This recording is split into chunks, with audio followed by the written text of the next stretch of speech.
Hello everybody, my name is Kwani and I film about marriage, spirituality and my journey in writing my first book. If you are new here, you are very welcome, and if you are old, Eta, and welcome back to my channel.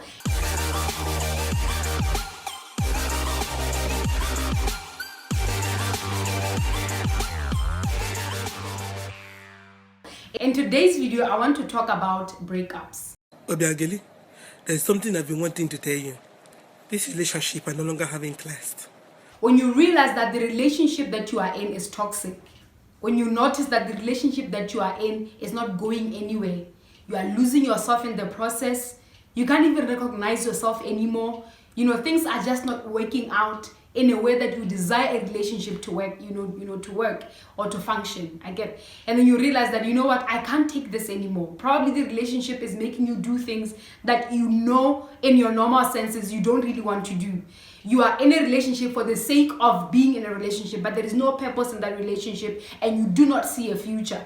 And you come to a place, you look yourself in the mirror and you say, enough is enough. I think it's time that I just let this relationship go.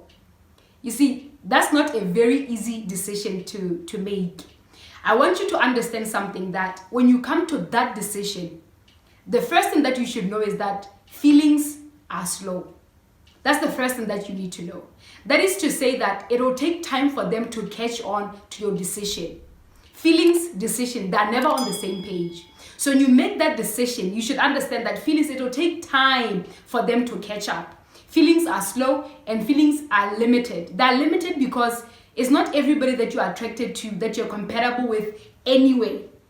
But feelings will embarrass you because you will miss the person. You will see the person at Choppies and think, hey, did I really think this through? You understand? So I want you to understand that feelings should never be anything that you use to determine anything worthwhile. They will catch on. You need sometimes to come to a place where you see and you evaluate what you deserve versus what you feel. So you're going to miss them. You're going to, probably question your decision. It is okay. Don't allow feelings to drag you back to that decision that you decide, I'm not going back to this guy. I'm not going back to this girl. They are not good for me. So feelings, they'll take time to catch on. After you make that choice, it's amen.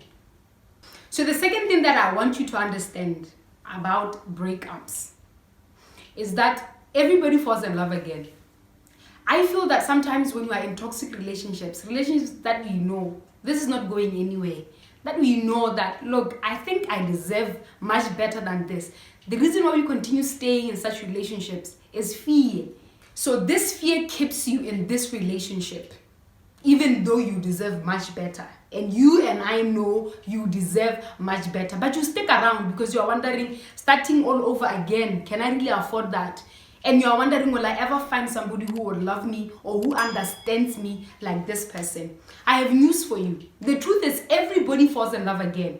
I'll give you an example. From the very, first time you started to date, everyone you dated, when you dated them, you thought this is it. You thought this is the person, this is my one and only. This is, you're even planning a wedding.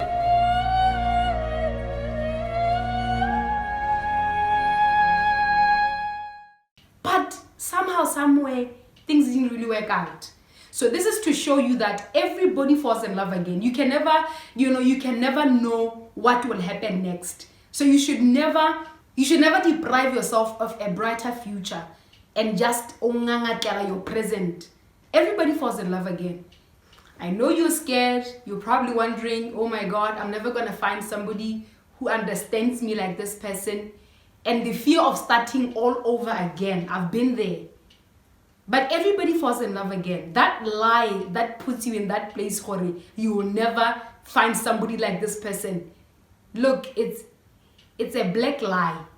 You are going to fall in love again. You are going to see somebody amazing. You are going to meet somebody amazing. You're going to meet somebody, deserving of your time, who will respect you, value you. Probably all the things that you're not getting in this relationship that you want to hold on to. So why would you deprive yourself of an amazing future and you hold on to something that you know good and well? So the other thing that you need to understand about breakups is the blame game. Okay? The blame game. The quickest way to get over a relationship is to share the blame, where it's not entirely her fault and it's not entirely his fault. Do not entertain the it's your fault mentality. It's your fault the relationship didn't work. Me, I dated a snake. You know, where every fault is on this person, but you're an angel. Don't entertain the it's your fault mentality. When you share in the blame, you help yourself to close that chapter quickly. It helps you to reach closure quickly. Entertaining the it's your fault mentality is what brews bitterness and unforgiveness. Because you are really seeing how you were really taken advantage of. This is what you can do. You can really sit down and try to come up with reasons why the relationship didn't work, including maybe your own fault. Reasons can be something like this. Probably it was not the timing of God. You know what? I think that time I was also young. I was naive and I didn't understand a lot of things that are needed to make a relationship work. You know what? I think he's an okay guy, but probably he was not for me.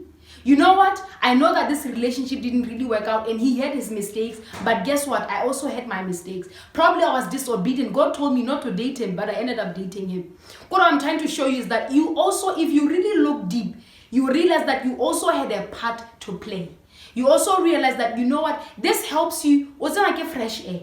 Because you realize that, you know what, I also had a bit of a part to play. Because it takes two to be in a relationship. That, you know what, when you sit down and you really evaluate, you realize, you know what, I had no business being in that relationship. That was the only thing that was the only fault that I committed. I didn't have to be in that relationship, but I don't listen or I don't take advice. You see now, it was his fault. Okay, 90% was his fault, but part of it also was yours. I didn't take advice. People told me he was a player, I didn't listen. People told me it was not going to work, I didn't listen. People told me the age gap was just too much, I didn't listen. So when you go through this list by list, it helps you eventually to reach closure. After you have reached closure, you realize that in the next relationship, you become a better partner. Because you gave yourself time to evaluate yourself. So that next time you know that, but okay, it takes two people to be in a relationship. Because when it's your fault mentality, you are going to enter a relationship with that baggage.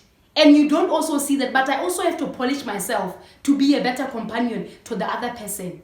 So when you sit down and you evaluate, you might realize, well, hey, which one is possible I had trust issues? Hey, or it is possible I had childhood issues that I haven't dealt with. Hey, or it is possible that my relationship with God is not that strong enough that I can handle anything. You see what I'm trying to say? So eventually the next relationship, you realize that, you know what, I'm a better person. Why? Because I sat down and I was honest with myself and I didn't put all the blame on this particular person right here.